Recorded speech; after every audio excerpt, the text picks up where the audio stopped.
Let's imagine you're a 27-year-old male and you're driving down a winding rural road late at night. You swerve off the road, you roll your car, and you smash directly into a utility pole. The impact is immense and you are in a terrible amount of pain. The local sheriff and the volunteer firefighters show up and they see how bad your injuries are, and they quickly call for a medical helicopter in order to provide the best life-saving care and quickly get you to a trauma center. It's starting to rain a little bit, and the pain just gets worse and worse as the firefighters fight to extricate you from the mangled car. The helicopter finally does arrive, and a super educated flight paramedic and a super educated flight nurse quickly start to take care of you and get you to the waiting helicopter. Tragically, though, your flight lasts less than 1 mile, and your helicopter crashes into a wooded area, killing everybody on board. What is a life worth? What are 4 lives worth? Was this preventable? And if get that right and spatial disorientation played a role here, does it make it even worse if a computer glitch could have prevented the whole thing from happening in the first place? Let's try and answer some of these questions. The full story of Haynes Life Flight 2 coming up on this episode of the Dr. Medic.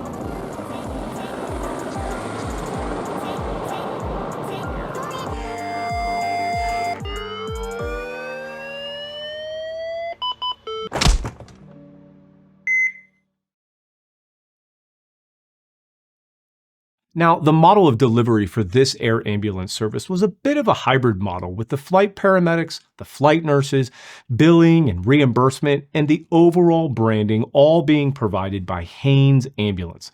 Now, Haynes Ambulance is the true definition of a family-owned and operated ambulance service that dates all the way back to about 1969, when U.S.A. Haynes out of Wetumpka, Alabama, started providing ambulance services to Elmore County in Alabama. 10 years later, this ambulance service greatly expanded and continued to expand all the way up through today, where they have over 70 ambulances and cover many of the rural communities across southern Alabama. And Haynes also has 2 medical helicopters in their fleet, where Haynes Ambulance Service provided the medical portion, and they would hire an outside operator to run the aviation side of things. That outside operator, Metro Aviation. Now, I do believe that this is the first crash investigation video I have done on this channel with Metro Aviation as the operator, and I believe that this is most likely due to Metro's strong safety record over the past 45 years. Now, Metro Aviation has been around since about 1982, and they first specialized in chartering flights and doing flight training, but they quickly jumped into the air ambulance industry just a year later in 1983. Metro also continued to grow and expand, and at the time of this accident was operating about 130 aircraft out of nearly 100 bases, affiliated with over 30 programs and across 18 states. They are even bigger than that today, with over 160 aircraft in 25 states, but what really makes Metro Aviation different are 3 big ticket items. First, their model for air ambulances is much different than other operators in that they do not get into the medical portion of the air ambulance business. Metro provides the helicopters, the pilots, and the mechanics, and it is up to their customers to provide the medical staff, including all of the medical oversight and equipment. And their customers can be all different sorts of setups, such as the University of Cincinnati, where they fly with flight nurses and flight physicians who are employed by the University of Cincinnati through U.C. Health Hospital. It could be like they do with Cook Children's Transport down in Texas, where the med crew is made up of specialized neonatal nurses, paramedics, and respiratory therapists, or it could be like they did with Haynes Life Flight, where the medical crew are employees of a ground ambulance service. No 2 models are really the same, but what is the same is that Metro Aviation does the aviation and their customers and partners do the medical. Second, Metro also is coined as the largest air medical completion center in the entire world, which is where one of their customers buys an airframe such as an EC-135 or an EC-145 and then needs to have it converted to an air ambulance interior. Well, even if Metro Aviation is not functioning as the operator for someone, they can still outfit the interior with a medical interior, such as they did with Boston MedFlight, where Boston MedFlight is their own operator, but they hired Metro Aviation to do the interior. And third, and probably most important, is Metro Aviation's Helicopter Flight Training Center located in Shreveport, Louisiana, where they have flight training devices for Bell 407s and AS350s and full motion simulators for both the EC-135 and the EC or H-145 at a price tag in the tens of millions of dollars. If you know me, you know that I am a huge proponent for increased simulation, as it is shown time and time again that all of us, med crew included, learn the most when we screw up. The place to screw up, though, is in simulation, not out in the field. Either way, while Metro has some wonderful aspects of their organization, no operator is perfect, and that is what has led us to this story. In the end, the partnership between Haynes Ambulance and Metro Aviation led to the formation of Haynes Life Flight in 2014. Now, the aircraft in this incident was this Eurocopter AS350B2 helicopter, which was made in 1998 and had a total of 8,923 hours on the airframe. It was powered by a single Ariel 1D1 engine making about 640 horsepower. The helicopter was outfitted for night vision goggles and did have a helicopter terrain awareness warning system, otherwise known as HTAWS. Not only that, this helicopter was equipped with an autopilot with the Genesis Helisas system, which, yes, is limited to just 2 axes, but is obviously a huge benefit to both the workload of the pilot and to the safety of everybody on board. Now, the pilot in this accident was 29-year-old Chad Hammond. Now, Chad was a flight instructor, and he was instrument rated, and for being just 29 years old, seemed to have a ton of hours for his age, with a total of 5,301 total hours, with 474 at night and a whopping 265 hours on instruments, which is actually quite a bit of instrument time for a 29-year-old helicopter pilot. Now, pilot Chad flew lots of different helicopters, including the Robinson R-22 and R-44, the H-269, the AS-355, the MD-500 and 600, and also the Augusta 109. He also previously flew the amazing AW-139 for PHI and is probably where he racked up all those instrument hours before leaving in 2015 and getting hired at Metro Aviation. Now, his training records at both PHI and Metro Aviation show that he was well educated in subjects such as human factors and decision-making, night vision goggles, as well as IMC, or otherwise known as inadvertent flight into instrument conditions. The weather. This is a little bit of a tricky one. What exactly was the weather that night? Well, in this particular accident, in this story, instead of simply telling you what the weather was, instead, I am going to list what all of the sources of weather at the time were saying the weather was, and I will list them out one by one. First, what were the surface observations? Now remember, these observations come from ground weather reporting stations that are usually located at airports around the world. In this case, the closest official surface weather station was located 4 miles northeast of the accident site at Enterprise Municipal Airport. Now, just after midnight, which is when this crash occurred, Enterprise Airport was reporting winds out of the southeast at 4 knots, 3 miles of visibility and drizzling, overcast with ceilings at 300 feet, a temperature of 17 degrees Celsius, and a dew point of 17 degrees Celsius.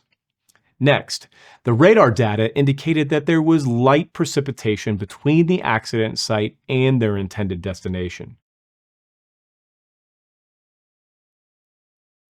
After that, there was an air met in effect for poor conditions due to mist, which was valid for the accident site at the time of the crash. There were also multiple TAFs issued prior to the pilot accepting this flight that indicated IFR conditions for the accident site and the intended flight to travel to their destination. Finally, there were many witnesses in the area who all reported that fog, mist, and reduced visibility existed at the scene of the vehicle accident at the time of the helicopter's arrival and still remained 23 minutes later when the helicopter actually took off. With one of the local law enforcement agents who was on the scene actually being quoted as saying, "You've got to be shitting me, they're flying in this weather?" So, what were the weather conditions? They were wet with drizzle, foggy, and IFR conditions prevailed. Now, the date is March 26, 2016. It's not even that long ago. And the crew is at their base located at Troy Regional Medical Center in Troy, Alabama. Pilot Chad does his checks and the crew departs the base just 6 minutes later at 23:26 en route for a scene flight about 35 miles due south towards the small town of Goodman, Alabama, where there was a single vehicle rollover accident with a single unconscious male behind the wheel.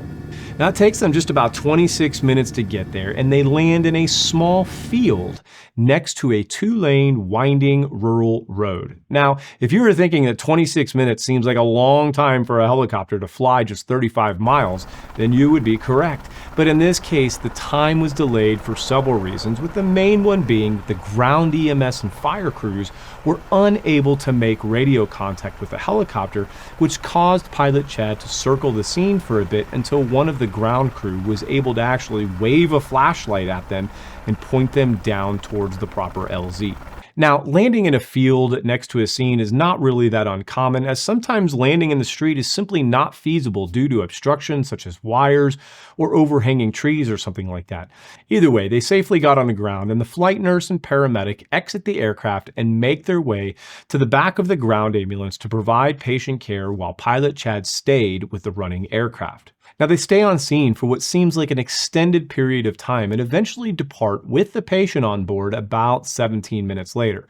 Now, their destination is Baptist Medical Center, which is a level 2 trauma center located about 75 miles northeast of the MVA.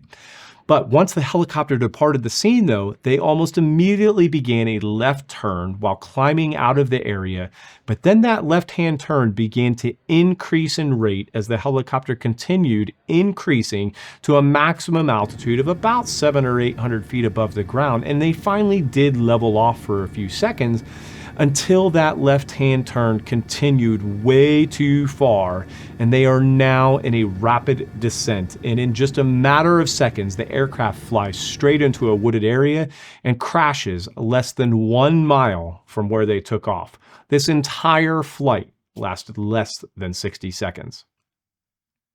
29-year-old pilot Chad Hammond from Eufaula, Alabama, 38-year-old flight nurse Stacy Sonatas from Montgomery, Alabama, 34-year-old paramedic Jason Snipes from Chilton County, Alabama, and the patient, 27-year-old Zachary Strickland from Enterprise, Alabama, were all killed in this crash.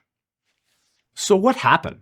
Pretty typical case of just flying into instrument conditions and getting spatial disorientation, right? Well, as is normally the case, there is far more to the story than that. In this case, there are 3 big factors that led to this crash: get-there-itis, spatial disorientation, and O. Well, let's get the obvious out of the way now.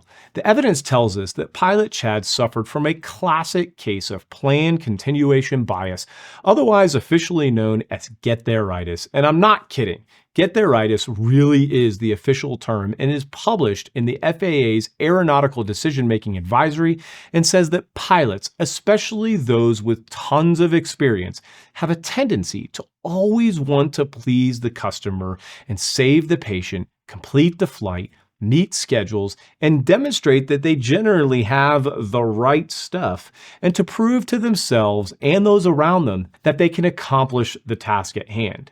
When they suffer from get-there-itis, their vision gets clouded and impairs their judgment to the point that the pilot becomes fixated on accomplishing the original goal and shows an absolute complete disregard for any form of logical alternative course of action.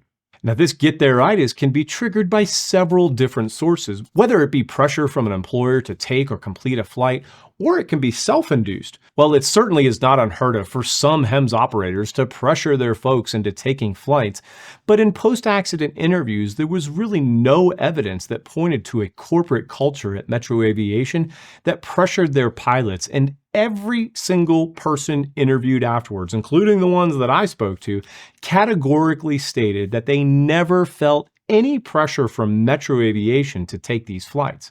However, in my own interviews with pilots that flew for Haynes Life Flight, it certainly was not uncommon for managers at the ground ambulance part of Haynes to call up pilots at Metro Aviation and question them as to why flights were canceled.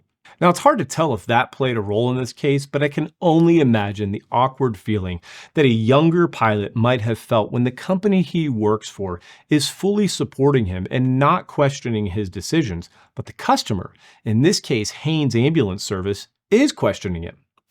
So maybe there was some pressure to please the ground service, but let's not forget about self-induced pressure. And there actually is evidence to support that this was self-induced pressure, as the evidence shows that pilot Chad and flight nurse Stacy were sending text messages right up until they departed from the MVA scene with the patient on board.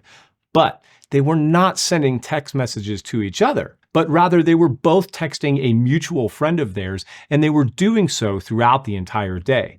This mutual friend was also a nurse, and I don't want to use her name, so for the purposes of this story, we'll just call her the nursing friend. And to be clear, data from Stacy's phone shows that she was texting the nursing friend, and data from pilot Chad's phone shows that he was also texting the same nursing friend. Got it? Now, remember that the data shows us that they took off from their base at 23:26, and they actually started tracking at 23:28.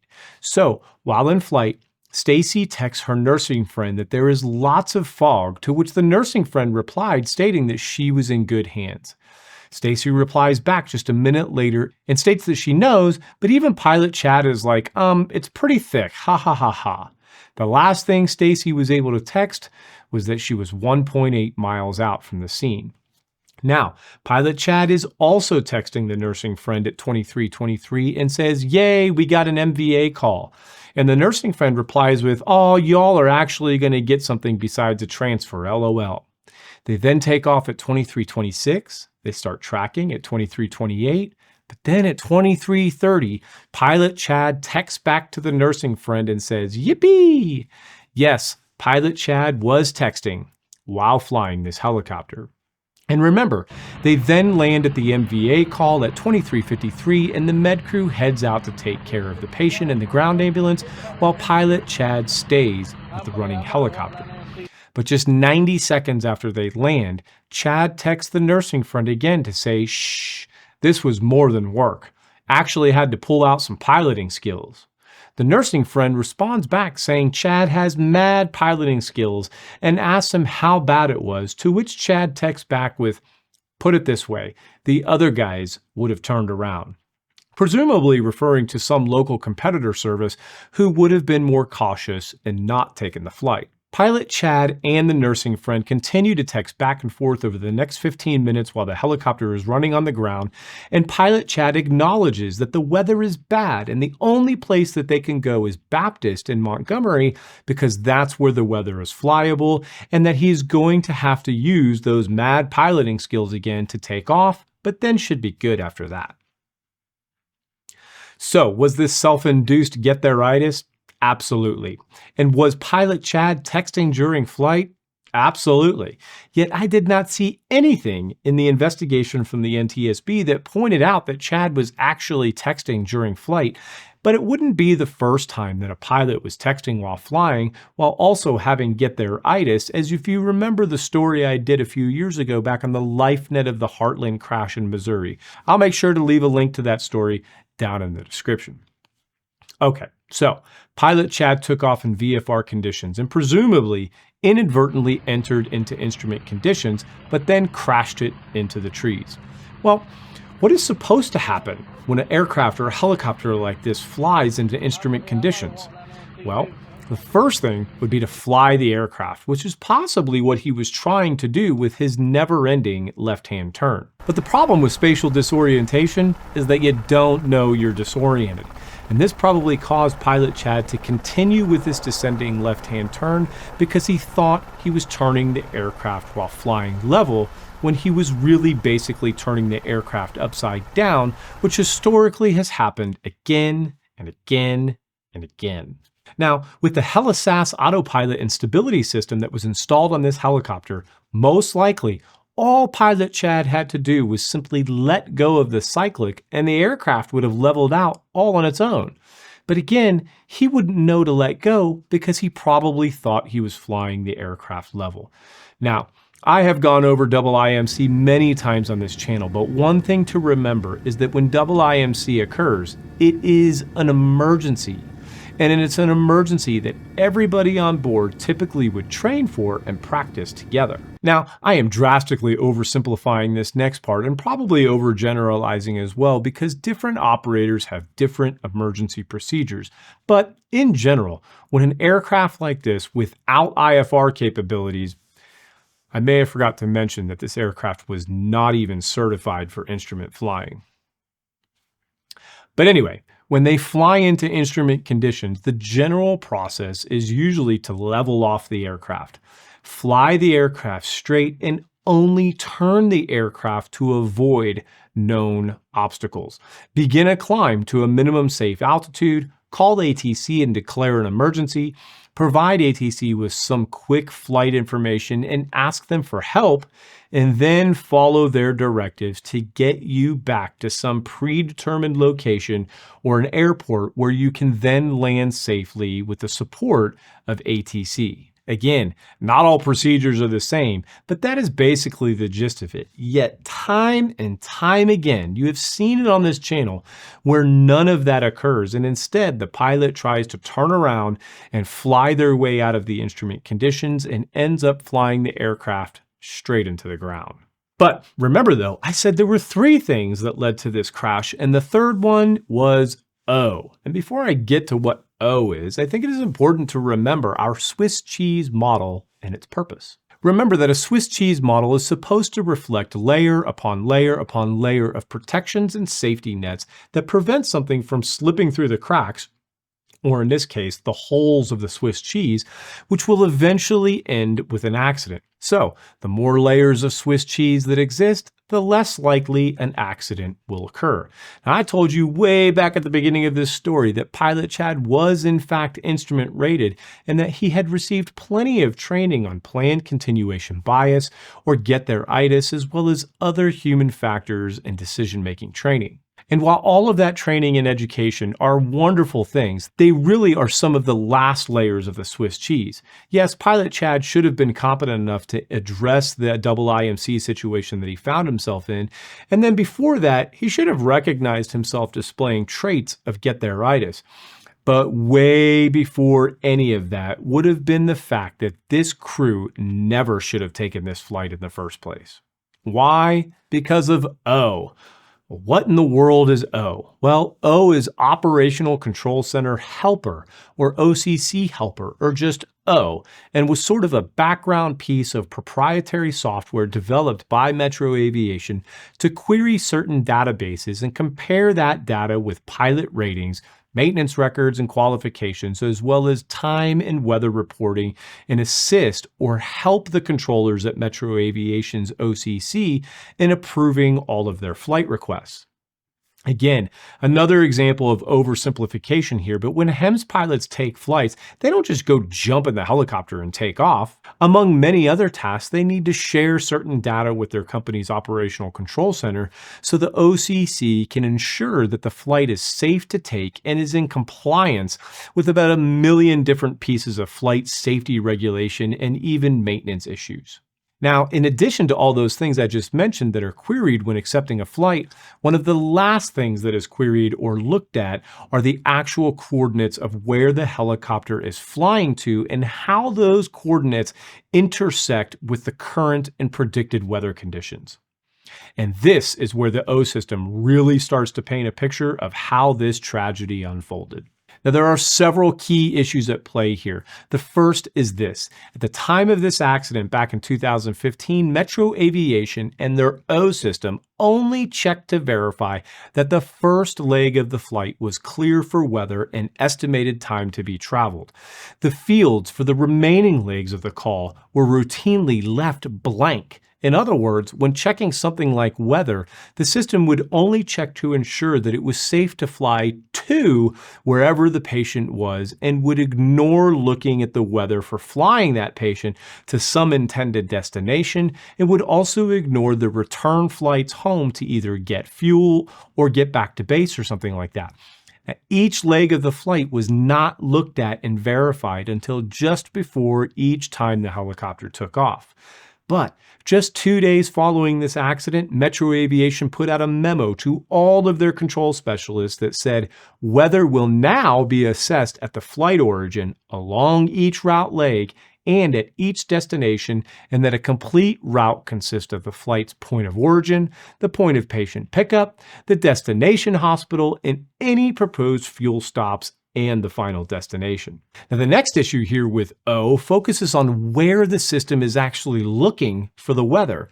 You see, while most big OCCs like this, they might have pilots or even meteorologists working in their centers to help check weather, Metro did not have this capability back in 2016. Instead, they relied solely on the pilot checking for weather and the O system.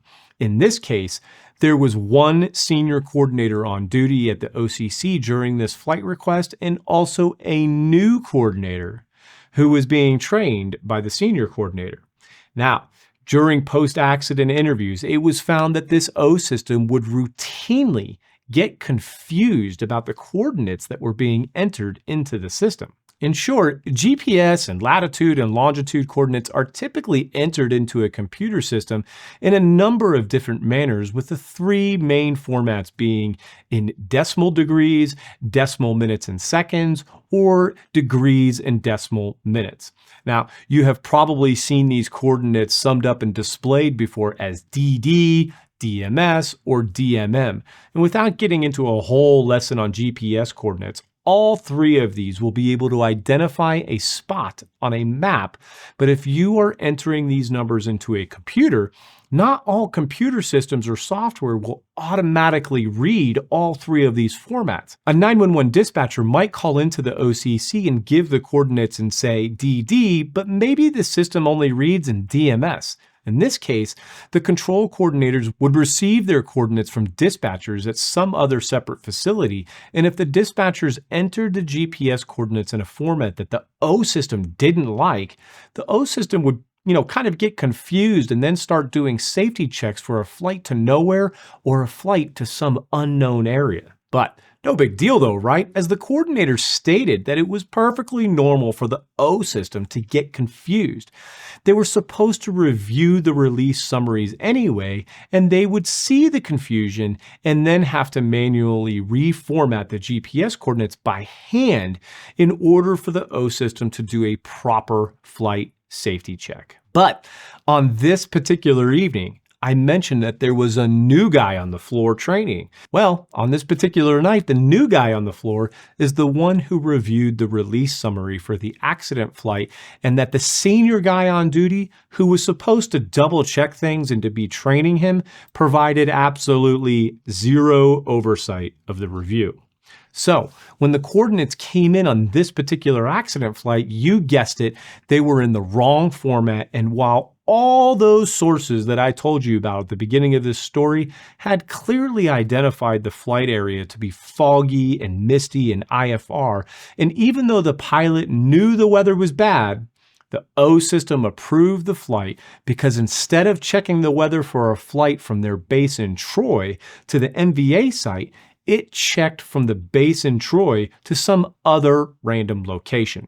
Likewise, the system also did not check the weather from the MVA site back to Montgomery where the trauma center is because, as I said earlier, it was common practice to only check the first leg of the flight.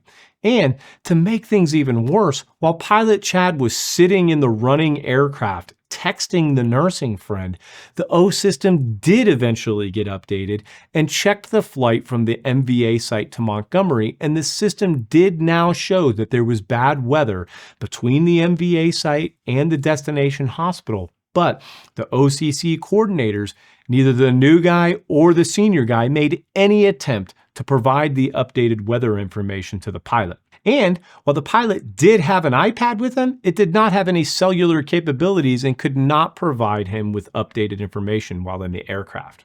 In the end, the NTSB's probable cause was listed as the pilot's decision to perform a visual flight rules flight into night instrument meteorological conditions, which resulted in a loss of control due to spatial disorientation. And contributing to the accident was the pilot's self-induced pressure to complete the mission, despite the weather conditions and the operator's inadequate oversight of the flight by its operational control center. Following this accident, the family of flight nurse Stacy was awarded $5 million in a settlement with Metro Aviation, and I could not find any further legal proceedings related to the 3 other fatalities on this flight. Also, the partnership between Metro Aviation and Haynes Ambulance Service did eventually come to an end, and Haynes Life Flight is now actually their own operator, and they run and manage their own Part 135 certificate. So what have we learned from this? Well, we know that Metro Aviation learned something as they completely changed the way they handle flight requests now, and they check all of the known legs of an air ambulance flight, but also they have a physical person who is either a pilot or an FAA or ATC specialist actually in their operational control center who is specially trained to review the weather for each and every flight request that comes in across the entire country. They also monitor the weather in real time as an additional set of eyes.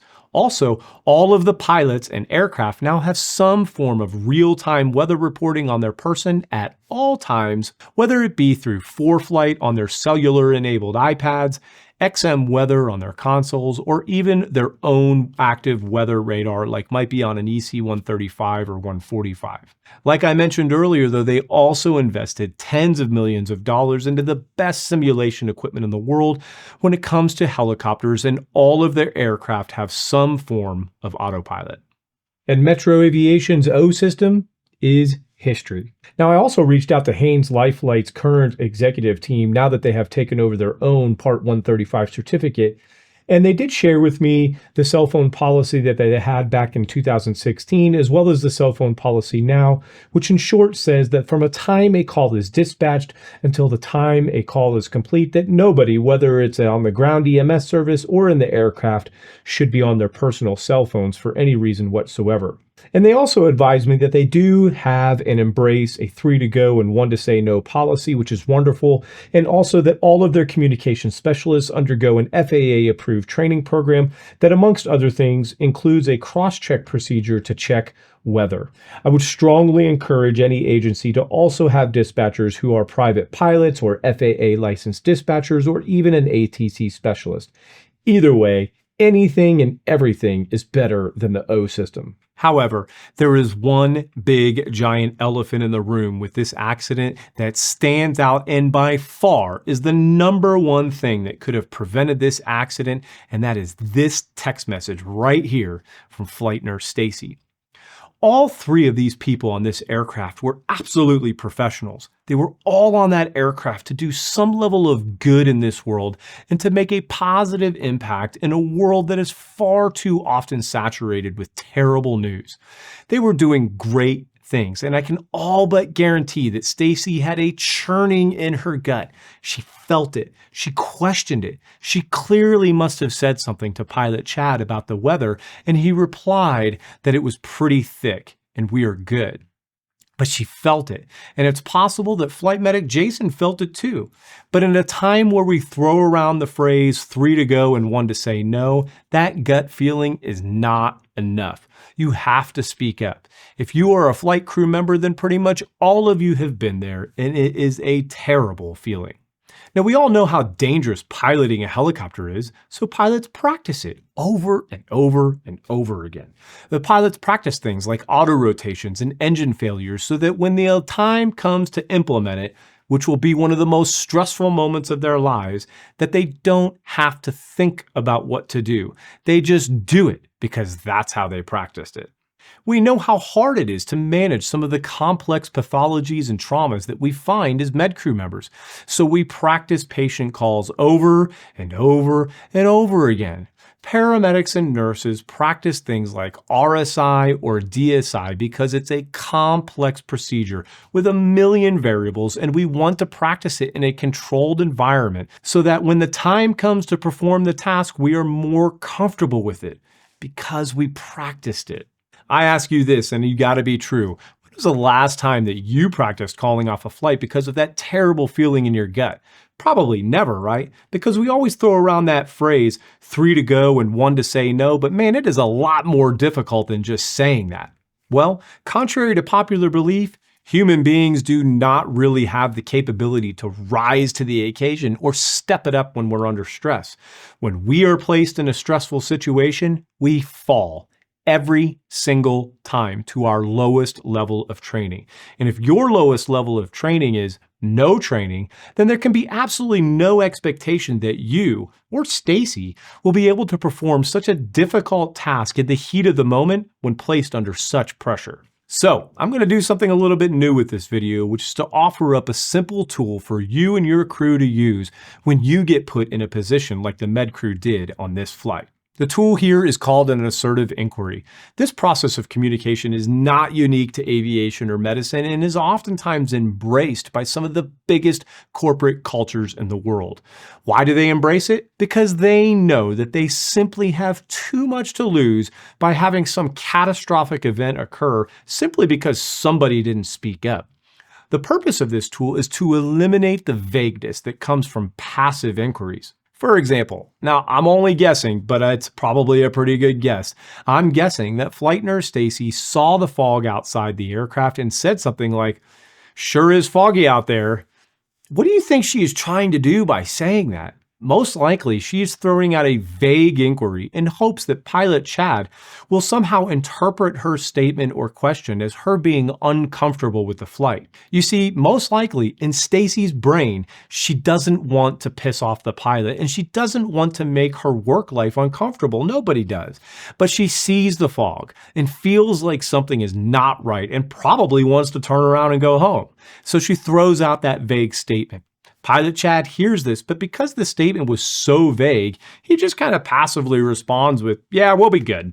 The best example of this is the famous Eastern Airlines Flight 401 crash back in 1972, when an ATC controller is literally sitting there watching an airplane with 176 passengers slowly descend into the Everglades, and instead of telling the pilot what's happening, he vaguely says, "Hey, how things going out there?" Eastern 401, how are things coming along out there?